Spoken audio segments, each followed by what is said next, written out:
Hey, it's Mac with PriceActionTradingSystem.com, and it's Tuesday. It is July 23rd. This will be our chart lesson for today. And it started a little slow today. We had a really nice second leg up from about, it was really late morning on into the afternoon into the close. So there were some pretty good moves here, pretty good setups right up through here. Early it was a little iffy. Volume was a little low. Volatility was everything was a little flat. So. But what we've got is two legs up. You measure this first leg, and notice first I measured from the very low. You would also want to measure from in this day too and look at both of them. But that's basically your entire leg, and so you're looking for a measured move. And you come over here and you measure that up, and notice where we turn. Now we got a perfect measured move there. We actually tested it twice and looked like we were going to go lower. We went a little bit higher, but that was your target. That was, I mean, that's a perfect target to the tick. And we see that happen over and over and over. It's amazing how often that happens. But basically, you got two legs up today. So you had a nice target, and we hit it to the tick. We actually went higher, but we hit it to a tick before we had a little bit of a correction here, and then we rallied a little bit into the close. So that's what I saw today. What you have to do, you have to really watch this when you get to the resistance and the support. When you bounced here, there's a good chance we're going back and test the highs, and that's where you got to be careful getting long right in there. But notice how easily we pushed right on through that and then came back to the trend line and got a nice entry right there. So that's what you have to watch for. You got to be careful. Like down here, you got to be real careful getting short into this, and you got to be real careful getting long into that. That was hard to get out. Sorry. But anyway, let's talk about the trades. 7 o'clock came right in here, I believe, on this real big move up, and we just kind of were going sideways.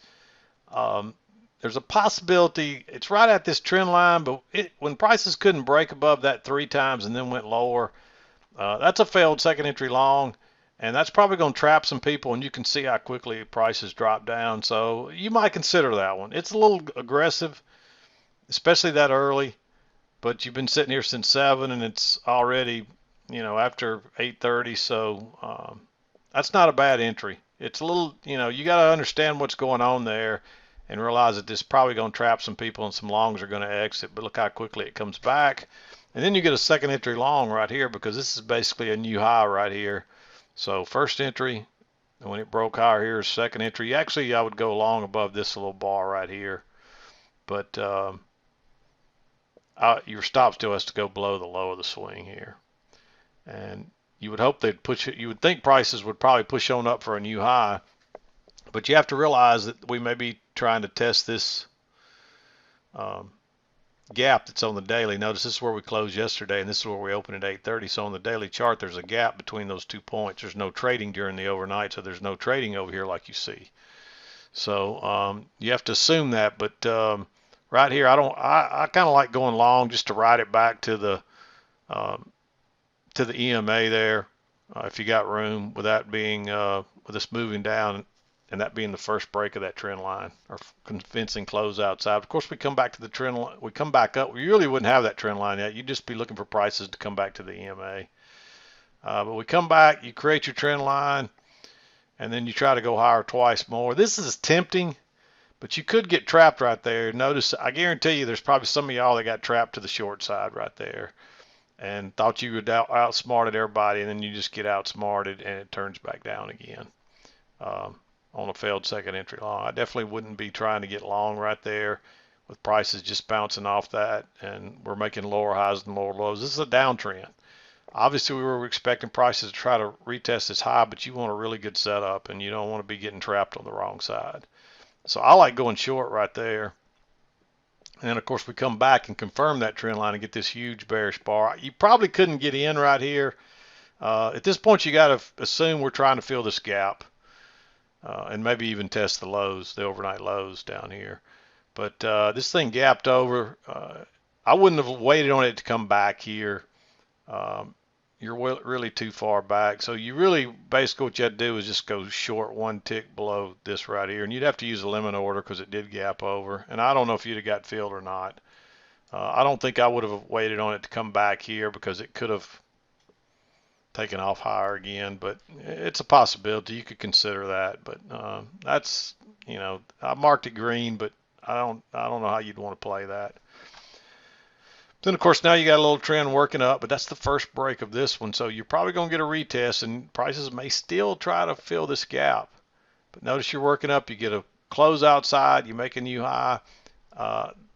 That being that far away from the EMA, there's a good chance we're coming back. It's a little aggressive. You want to wait on the lower high, which doesn't come over till here, and again you get a big bearish bar. So I like entering there, one stop below, and you're just looking for at a minimum. You're looking for this measured leg down.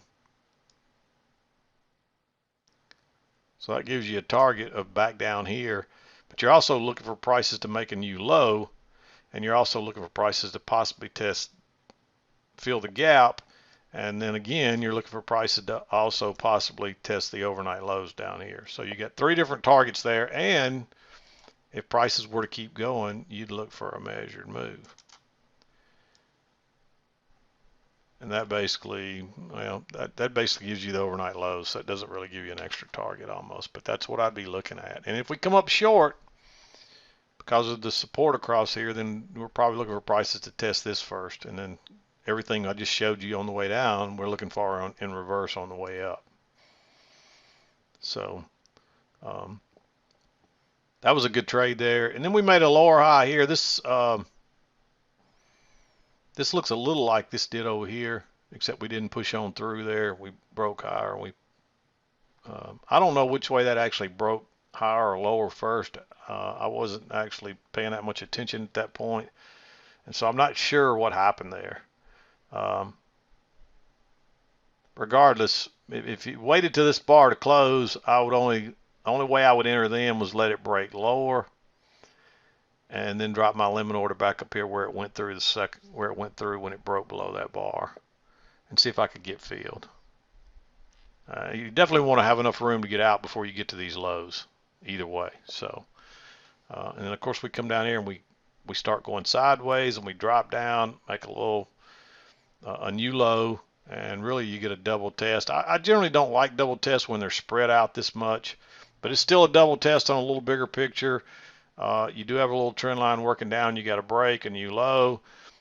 You did make a new low on this test here. A lot of reasons just to try to ride that back up and see what happens. It looks like it's probably going to be a range day, so we may be headed back to test these overnight highs. Or actually, yeah, the overnight still had the high at that point. And watch, the better place to enter is on this reversal though. But I like this one just simply because it's real close to being green, but there is a double test there, and there are reasons to like that one. So I did mark it blue. But you end up with your reversal here. Generally, I like this reversal to come back to the EMA and the trend line. It didn't here, but it's almost like a little breakout pullback on this high right here. And you got to figure prices are at least going to test these highs and probably these. And so you may go ahead and enter there. It's real close. You could argue for it to go either way. Like I said, the better pattern is when it comes back to the EMA and the trend line and bounces right off of it on that failed second entry short. But we come back here and test it, but I don't like going long right there. But when it tries to go lower again, it bounces right off that trend line with a big bearish bar. Now you got a breakout. Let me just show you. If you move this up, you can see you got a nice little breakout pullback on that right there. That's another reason I don't like entering there, because you're going long right into that resistance across there. But here you get a breakout pullback, and again, it's right off the trend line, and we're rallying, and we're probably headed to here, and we may get a measured leg, and so that's a good place to enter and look at it go. And you can tell most of the smart traders are jumping in, and probably most of the shorts are saying, hey, I've got to get out of here now, and that's why it suddenly shoots on up like that. Then you come back here. This is not a second entry, but it bounces right off the EMA and the trend line. It really is a pullback to try to test this. We didn't quite get back there because of the trend line. So notice there is a little move outside and a new low. So real small bar, real low risk with plenty of room to get out. I like that one.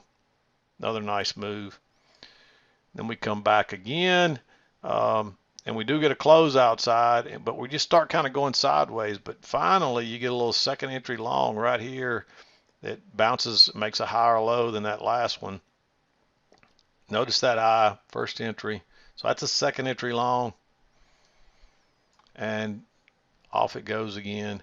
This one is another one that could be close. There's a little bit of congestion here, and there's not a lot of room back up here to the highs. But we're in an uptrend, and it's been a fairly strong uptrend. So with that being the first break, even though we got an overshoot here, this is a really strong trend. So you would expect prices to try a retest. So when you get that double bottom right there and a second entry long, it's probably worth considering. Again, it's real close. You could argue for it to be green maybe, but it's just real close, especially being, later in the afternoon. There's another second entry here that I probably wouldn't have been afraid to take if it wasn't after 2 o'clock. But it's not a perfect signal bar, but it's a second entry, and prices are still kind of, it's a double test of this area right here, this breakout area. So anyway, that's what I saw today. Not a bad afternoon at all. Morning was a little iffy. I mean, really, you had to sit here almost till 9 o'clock. From 7 to 9, that's 2 hours of really nothing there. It's except for possibly that one's real close. But other than that, I mean, you're just kind of sitting there. And you could probably argue for this being a lower high. There's just not a lot of room to get out. And notice how it did bounce, but then it fails again. So just something to consider. But not much else you can say about today. We just had our 2 measured legs up, and we're back. We had closed back above 3,000 again. So we closed around 3,008. So we'll see how the week continues to play out. But that's where we stand today. So anyway, I'm going to wrap it up. We'll be back again to do it tomorrow. I'm done for today. This is Mac with PriceActionTradingSystem.com, and we'll see you next time.